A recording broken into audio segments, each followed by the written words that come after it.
The title, no, it is not clickbait if it is true, which it is. This, the Redmagic 9S Pro, is the fastest gaming phone at the time of this video. It's powered by a slightly higher clock Snapdragon 8 Gen 3 compared to the previous model. It goes up to 3.4 gigahertz, and that boost means the performance is up slightly. They've improved the cooling, but we have essentially the exact same design in a very similar phone.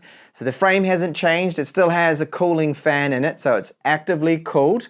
We've got fast charging and a very large battery capacity, which is 6,500 milliamp hours. Now, the camera is still the same, 50 megapixels ultra wide and main camera, under display camera with that screen, which is flat. It's a AMOLED screen, 120 hertz, 6.8 inches. It is, I think, the best gaming phone. But there are a couple of things you've got to be aware about if you are going to be buying the Redmagic 9S Pro that I'll let you know in this review. Now, in the days of so many brands not including chargers, it's good to see that we do get our charger, which is 80 watts maximum. That's the maximum the phone's going to charge at least there. And we get this, but does it have a case in it? What is inside? Is there just some paperwork? Some tray tool, and paperwork. And even a case. Look at that. It's a clear style one, so you can still see that nice looking back. So it's great that that is included, and there's even this here, a warranty card. So very similar the build to what we had with the 9 Pro. This is the 9S now, where, as I mentioned at the start there, the faster chip. So we have that screen that is flat and has the under display camera, which is 16 megapixels. Now, a lot of people don't like this, but what I do like is just how clean this is. There's no ugly notch, no cutout or anything. I don't think it does suit a gaming phone. Yes, your selfie quality is going to suffer, and that's the downside to these phones that I've talked about now for, well, since they've been using the under display camera, which is quite a few versions now of this particular phone. It is Gorilla Glass 5. On the outside, in-screen fingerprint reader. Let's just test this out. I've noticed that, see that? It was a little slow. It isn't the fastest. Accuracy has been, not amazing. I would say 8 times, yes, out of 10, it's going to work with me. Not every single time. I don't know why. I have scanned my finger a couple of times. All right, that was a little bit better. It just can be, I feel a little bit slower at times. So a great looking AMOLED screen. And it's got a decent resolution to it as well. This is 20 by 9 aspect ratio, 400 ppi. So it is 1116 by 2480 pixels. So it gives it a good sharp looking screen that you're not going to see any pixels on at all. And I do find it good. It's fast responsive, up to 120 hertz. And the brightness of this particular panel, I believe, tops out, well, it's 1600 nits is their measurement, but what I see is just over 1200. Now, that's playing HDR content that it does support, but it doesn't seem to increase the brightness for that. So in direct sunlight, you're going to see it all right. It's not bad. Now, I like the look of this phone. I think it is very good. I love the fact that it's just flat here on the back. The camera module isn't almost half the size of the phone like we're seeing with a lot of other flagships, which is starting to get a little bit ridiculous. I'll give you an example what I mean about that. Well, here's the Pura 70 Ultra from Huawei. It's pretty big, okay? It's probably actually not the worst one, but that's just the main camera right there. 1-inch type sensor, huge. So two 50 megapixel cameras here. One is an ultra, one's the main. And you have your little fan in here. Now, this fan is bringing in the cool air from the side and then directing it out this side. And you do feel it, and you can hear it. And it will come on automatically when charging, when in games. You can manually control it if you wanted to do so. Some of the improvements are that they have tweaked the cooling. We now have that faster chip, so it clocks up a little bit higher to 3.4 gigahertz maximum turbo with this particular version of the Snapdragon 8 Gen 3. And it's this nice texture to it. There is a little bit of RGB just right there, which is a little hard to see somewhere. That 20,000 RPM fan is. Build, very good. I like that it's all squared off. We have our gaming triggers that are along the top. So there's one right here, okay? And here they have RGB2 as well. It's just currently not lit up, and you can assign those, and I'll talk about it a little bit more when we look at the gaming performance. We have volume up and down, power right here, switch to get into the dedicated gaming mode, and these triggers are 520 hertz. So they are the same as what we had before with those triggers. So no major changes. It's just a very small little tweak with the cooling, RGB, the back plate, and the faster chip and much better performance that you will see. USB Type-C 3.2 supports video out. It's just clone display, but that's not bad and perfect for a gaming phone. Then we've got a SIM tray that takes 2 nano SIMs, loudspeaker right here up the top, 3.5mm headphone jack. Oh, this is so good to have, especially for gaming. So no issues with latency using Bluetooth like you have to with others, or you don't need to use a Type-C adapter. You can charge at the same time. We have an IR transmitter. That's a speaker microphone right there. Aluminium frame. You can see the antenna lines there. And overall, a very good looking phone. And really, I do like this build quality. I like what they've done. They didn't really need to change anything, I think. Battery capacity is still that very large 6,500 milliamp hours, and that's big. Okay, well, let's have a look at the UI. Any changes? No. So they are still using their Redmagic OS, and it's based off Android 14. Well, 14 is the latest version, of course. And it is quick, okay? There's no problems. The UI does run at 120 Hz. I haven't encountered any major bugs. In the past, yes, Redmagic has had some firmware, at least the first launch firmwares have been a little bit buggy, but this one, so far in my time testing it, has been good, and I haven't really noticed any major issues or anything. And scrolling, I mean, it's just so quick, everything. Very, very fast. Gestures are working well, almost too well, because you can see I accidentally triggered it right there, but really good performance, solid, blazing fast phone. Now, Redmagic does not really include much bloatware at all when you first power on the phone. There is this GoPro app and Booking.com. That is really it, although they do have their own browser like most brands do, and then you've got Google anyway. Doubling up on applications isn't the best, but it is what it is. And we have, yes, Meet and Google TV and a few things that you probably wouldn't use. So they do install a few extra Google apps that I wouldn't be touching myself. So kind of a bit bloatware-ish there. So that is the latest firmware that I'm on, time of doing and recording this review here. Tomorrow's the launch date, so I've left it to the absolute maximum kind of time to get that firmware, no updates, and I haven't encountered any bugs, so we should be right. Battery life, as expected, is very good because it's a 6,500 milliamp hour battery. It's a lot higher than what we typically see with other brands, and as a result, yeah, it just runs for a very long time. Pleased with this result. And real world kind of battery life, 10 hours of screen on time.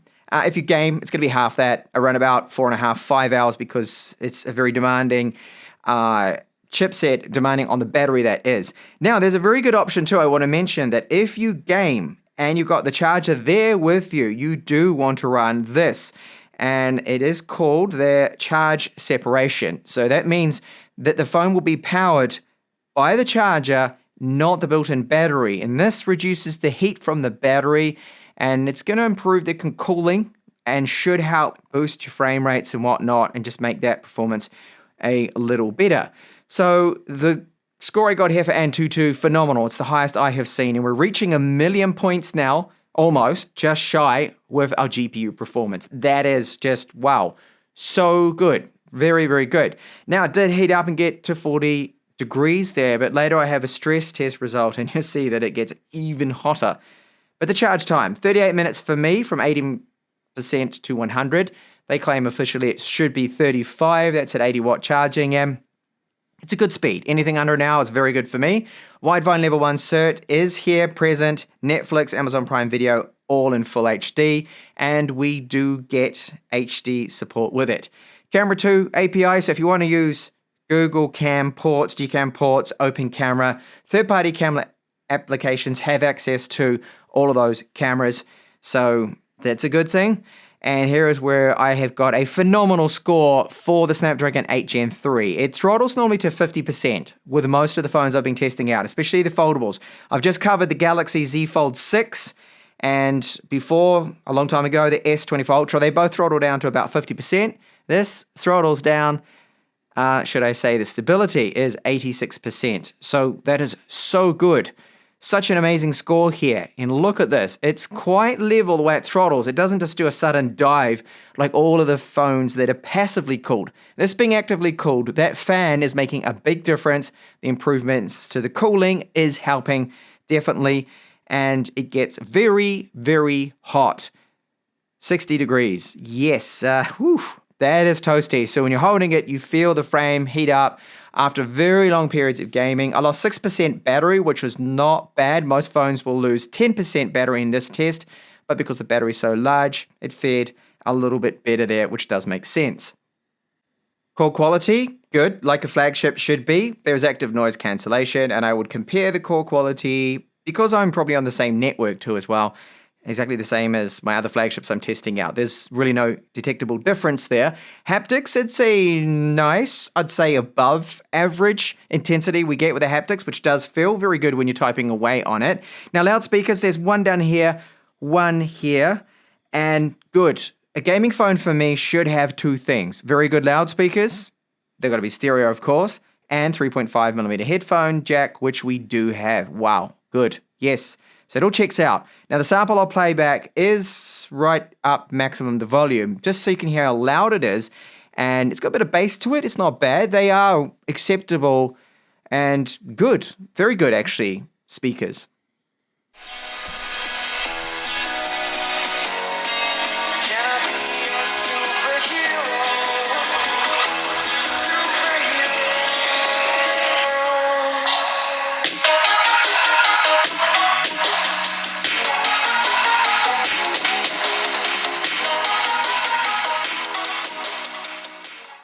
Okay, on to what I think most of you are going to be interested in, and that is, what is it like as a gaming phone for gaming? So I've got Genshin Impact here on the top settings, set to 60 frames per second.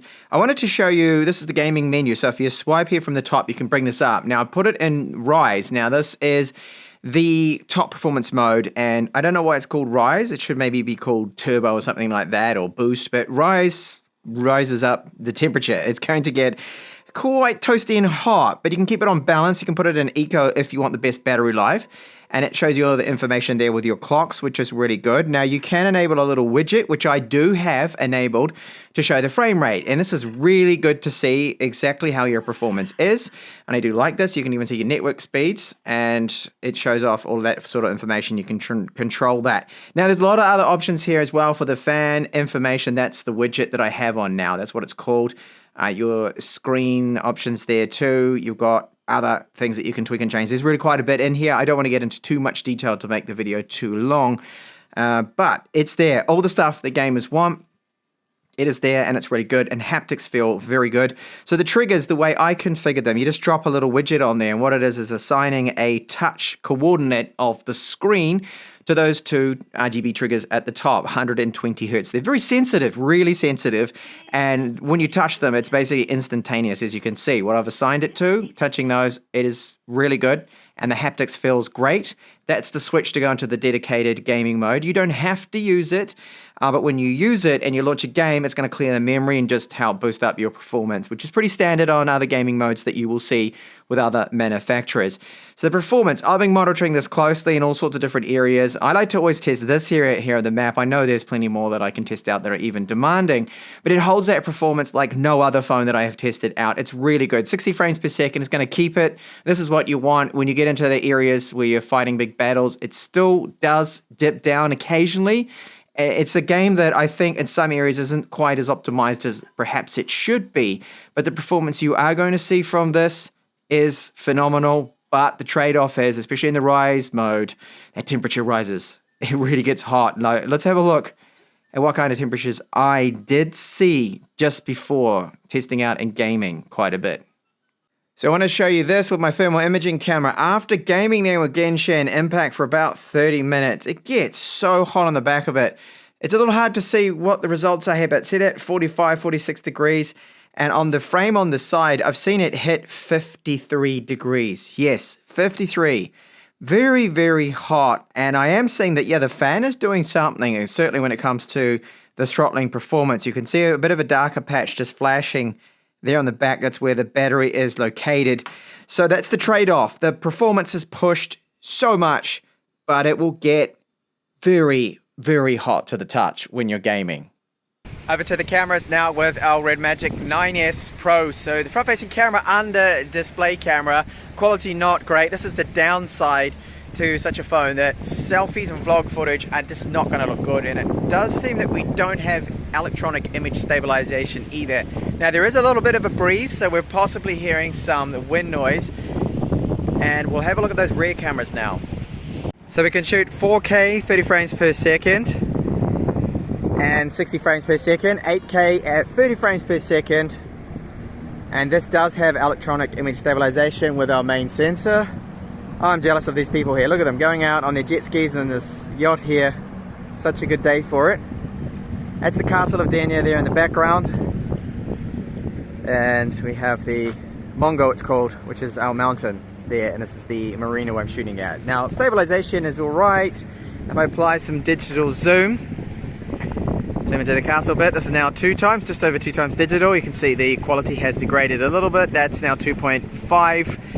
Overall, I do find the camera's still a little bit of a letdown. Video performance especially could be better. It's not the strength of this model, of course. The focus is gaming. It's a gaming orientated phone, a gaming phone.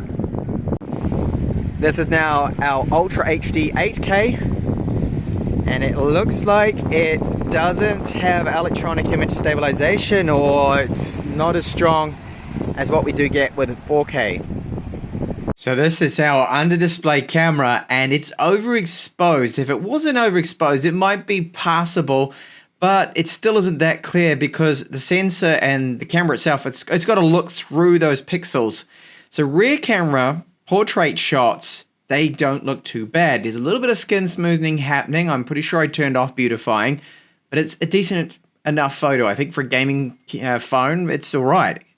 And you can take indoors shots that still come out quite decent. Colors seem to be all right. Overall, not really complaining too much about those rear cameras. I do think they are passable. There's another shot here outdoors of Vera, who's been featured on the channel for so many years. She's still doing really well, even though we've got the new kitten. And this is the ultra wide. So that's 50 megapixels like the main camera too. And it's a decent shot. It's really fine. I don't find any problems at all with them. Main camera performance is good, so colors, contrast, saturation, not too much over sharpening. It checks out. I think it's acceptable again. Now this shot here of a bright red hibiscus flower, well 2 of them, a little bit of clipping is happening, and low light performance, night shot mode is abysmal, not good. Look at all that noise, it's terrible, not really usable photos. So if you take a lot of low light photography or night shots, it's not your phone.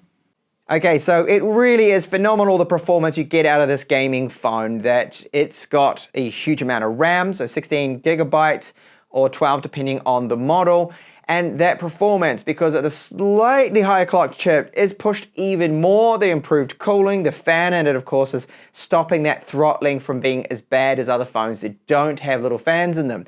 The Snapdragon 8 Gen 3, I've talked about this in quite a lot of my other reviews. I've covered many phones with this chipset now. Let's face it, it's a powerful chip, but it's also a very hot chip. And without that fan, it would throttle down probably by 40, maybe 45%, and even halve the performance. But because the fan is there and the cooling that Redmagic have put into this, we only lose around about 15% after long gaming periods. The trade-off is the frame does get very hot to the touch, and I'm talking it's going to get up to about 54, 55 degrees Celsius when you're holding it. Some parts of the internals will get even close to 60 degrees Celsius, which is very toasty to the touch.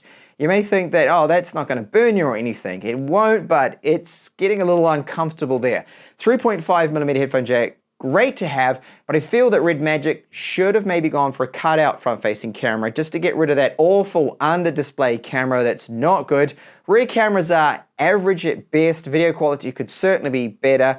So it's let down in the camera department yet again. I'm a broken record, but the screen, the performance, and a gaming phone with those triggers and everything else, it is very, very good. So if gaming performance is your top priority, you just want to get the best frames per second possible, this is your phone. But if you want amazing cameras, yeah, that's the trade-off. It doesn't really have them. But thank you so much for watching my review of the Redmagic 9S Pro.